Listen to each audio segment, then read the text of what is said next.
ओम शांति। समय प्रमाण ब्राह्मणों में 3 विशेष बीमारियां हैं। स्वयं को 3 विशेष बीमारियों से बचाओ। बच्चे को पहले माँ बाप का प्यार मिलता है, फिर जब बड़ा होता है तो दुआएं मिलती हैं। बाप के प्यार ने बच्चे को दुआएं लेने के पात्र बनाया, फिर ज्ञान सागर के रूप में पढ़ाया। हु एम आई। जब तक किसी को आत्मा की फीलिंग नहीं आई, तब तक जैसे उसका जन्म ही नहीं हुआ। परमात्मा कह रहा है तुम आत्मा हो, तो शरीर से डिटैच हो जाते हैं, क्योंकि वह पुनर्जन्म से न्यारा है। तो उसके कहने में ताकत है। जो देह के संबंध से न्यारा है वह मेरे से बात करता है, दृष्टि देता है, घर की याद दिलाता है। मैं भगवान के सामने हूं, यह सोचते ही खुशी आ जाती है। यह दुनिया पुरानी पराई छीछी है। मैं आत्मा बाबा की हूं, तो अनेक जन्मों के विकारी संस्कार खत्म हो गए। अभी तक पुराने विकारी संस्कार छोटे मोटे तूफान ले आते हैं। रूठने का भी संस्कार है, शक्ल चेंज हो जाती है। भाग्यवान कभी रूठता नहीं है। वह बाप को देखता है तो नशा चढ़ता है, उल्टे नशे वाला रूठता है। मैंने ये सेवा की है, मैंने यह किया, कोई पूछता नहीं है। फिर खाना भी अच्छा नहीं लगता, नींद भी अच्छी नहीं आती। सुलटा नशा नारायण बनने का नशा। लक्ष्मीपति प्रकृतिपति यह नशा रहता तो वह लक्षण आएंगे। ईश्वर की संतान हूं, वर्षे में भगवान के गुण आते जाएंगे। भगवान भी खुश होकर बच्चे को वर्षे में सब गुण दे देता है। भगवान ने इतना सब कुछ दिया है तो कितनी खुशी मेरे पास है। खुशी की खुराक खाओ तो चिंता करने का मर्ज छूट जाए। चिंता वाले को नींद भी ठीक से नहीं आती। जिनके संग में रहते हैं उसके संग का भी फायदा नहीं ले पाते। कहेंगे मेरा कोई भी नहीं है। अरे खुशी में रहना है, अकेले हूं तो भी खुश हूं, सबके साथ हूं तो भी खुश हूं। वो खुश रहने वाला मजबूत बन जाता है। हमें बाबा का सच्चा पक्का बच्चा बनना है। कोई भी परीक्षा आए हम पक्के रहें। याद को सहज बना दो, थक मत जाओ। थकने से याद नहीं ठहरती है। एक है थकने की बीमारी, दूसरी है चिंता की बीमारी, तीसरी है रूठने की बीमारी। एक है थकने की बीमारी, दूसरी है चिंता की बीमारी, तीसरी है रूठने की बीमारी। सब बीमारियों की दवा एक है, बाबा की याद। याद में रहने से बीमारी भाग जाती है।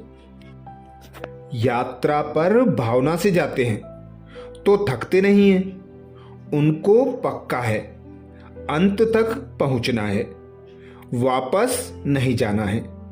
भले पतले हो जाएंगे, बीमार हो जाएंगे, पर वापस नहीं जाना है।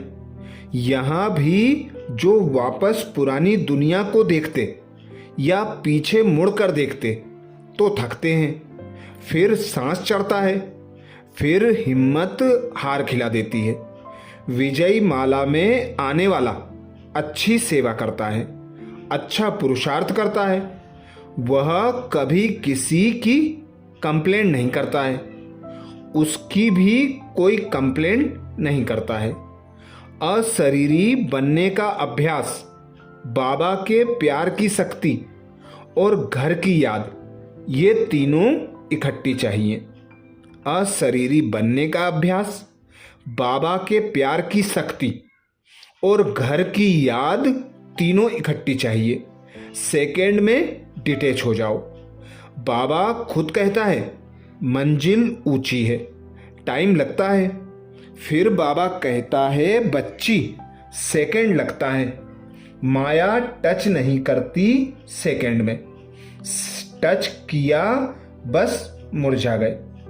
माया को सेकंड लगे और मुझे बाबा का बनकर मुस्कुराने में सेकंड ना लगे।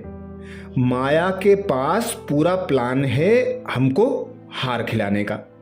बाबा हमको प्रैक्टिस कराता है जीत पहनाने की।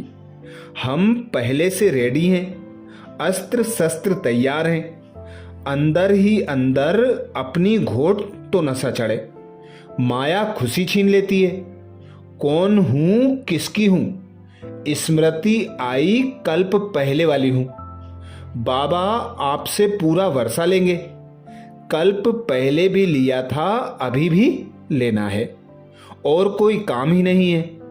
Here no evil, see no evil, talk no evil, think no evil. अगर कोई इविल बात सुनी, देखी, तो वर्षा गवाया। जो काम की बात है वही सुनो। बाबा की बातें ही सुनो और सबको सुनाओ। मेरे को लोग कहते हैं तू जबरदस्ती किसी को ज्ञान सुनाती है। माताएं जबरदस्ती बच्ची को पनीर खिलाती हैं ताकि बड़ा होकर बीमार ना पड़े। पहले कड़वा लगता है, थू करता है, बाद में काम आता है। तो मेरा काम क्या है? अगर मैं अपना मित्र आपे ही नहीं बनूंगी तो बाबा भी नहीं बनेगा। लायक आत्माओं का ही कंपेनियन बाबा बनता है, रूठने वाले का थोड़े ही बनेगा। बाहर की बात अंदर गई, देखो सोचो तो चेहरा मुरझा जाएगा। फिर पहले वाली बात याद आएगी, अरे थक मत जाना, सुबह की मंजिल दूर नहीं। बाबा के सामने संगम युग पर हैं। घर में बैठे बाप को याद करते रहें। यह बात याद रहेगी तो थकेंगे नहीं। जितने धनी के हवाले सब अपने को कर देंगे तो धनी संभालता भी है। आपने जितना सच्चे दिल से भगवान के घर की सेवा की होगी, उतना भगवान आपकी केयर करेगा, सदा खुशी रहेगी। जो सदा अपनी या दूसरों की कंप्लेंट करते रहते हैं, भगवान भी इसमें क्या करेगा? बच्चे कहते हैं तुम ही से खाऊं, तुम ही से बोलूं, तुम ही संग रहूं, तो कहेगा अच्छा बच्चा तो अंत मते भी ऐसे ही होगा। याद किसको कहा जाता है? ना सिर्फ मनन चिंतन करना है, लेकिन अनुभव की शक्ति ऐसी हो जो दूसरों का भी विश्वास बिठा दे। जो भी संग में आए वो भी कहे इसको विश्वास बहुत है, मैं भी करती हूँ। जो अपने लिए भविष्य का फिक्र या दूसरों के भविष्य का फिक्र करते हैं, उनका फिक्र भगवान भी क्यों करे? संगम युग पर बाप से बेफिक्र बादशाही का वर्षा ले लो, मस्त फकीर बनो। फकीर के पास तुम्बी भी नहीं तो लाठी भी नहीं। बाबा ने कहा तोड़ो, छोड़ो और भूल जाओ। जो देही अभिमानी स्थिति में रहने के अभ्यासी होते हैं, वो एक सेकेंड भी कोई बात पकड़ते नहीं हैं। देखना, सुनना, बोलना, उससे प्रैक्टिकल का नशा चढ़ता है। तो ऐसे नशे में रहो, फिर नशे वालों की महफिल यहाँ लगे।